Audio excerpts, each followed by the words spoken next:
मैं दिल्ली यूनिवर्सिटी के हर एक स्टूडेंट को इस जीत के लिए आभार करता हूं कि उन्होंने मेरे पे भरोसा जताया और आज मेरे को 16,000 प्लस वोटों से जिताया। मेट्रो कंसेशन पास, दूसरा कॉलेजेस में वाईफाई नहीं है। इंडिया इतना डिजिटल हो चुका है, फिर भी दिल्ली यूनिवर्सिटी काफ़ी कॉलेजेस में वाईफाई नहीं है। साथ ही साथ स्पोर्ट्स के स्टूडेंट्स के लिए, क्योंकि मैं खुद एक स्पोर्ट्स पर्सन रहा हूँ, स्पोर्ट्स पर्सन काफ़ी सफ़र करा दिल्ली यूनिवर्सिटी में और मेरे को ये विश्वास है अगर स्पोर्ट्स की फैसिलिटी इक्विपमेंट्स अच्छी हो जाए दिल्ली यूनिवर्सिटी में तो स्पोर्ट्स दिल्ली यूनिवर्सिटी का एक स्पोर्ट्स का स्टूडेंट पूरे विश्व में नाम करेगा। देखो, जेनजी अखिल भारतीय विद्यार्थी परिषद के साथ है, साथ ही साथ वो अखिल भारतीय विद्यार्थी परिषद की आइडियोलॉजी को भी पसंद करता है और उनके लिए उनको नेशनलिज्म की सोच भी है, नेशनलिज्म के साथ है।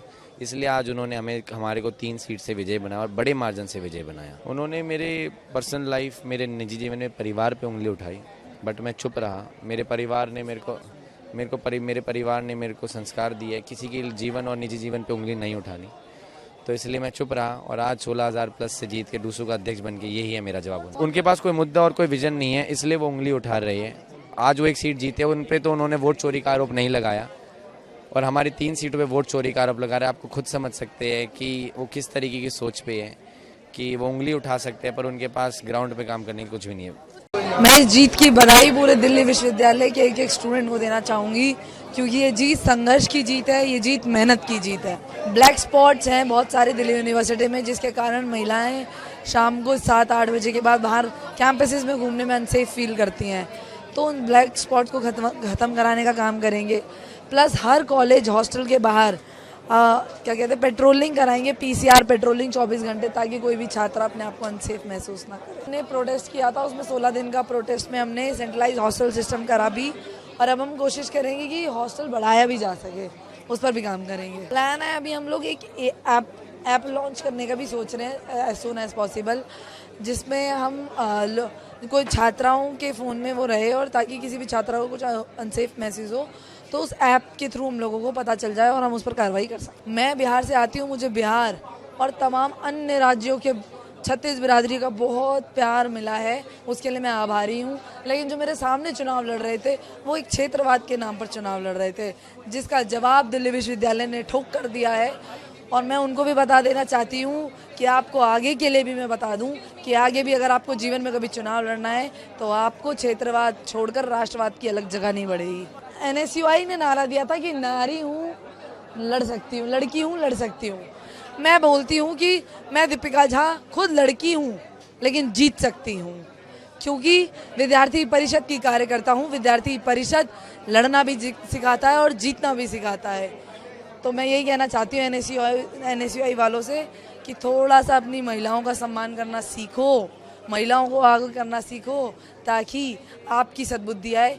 एक श्लोक है, यत्र नारस्ति पूजनते रमनते तत्र देवता, अर्थात जिस घर में महिला का वास होता है उस घर में सदा सदा देवी का वास रहता है।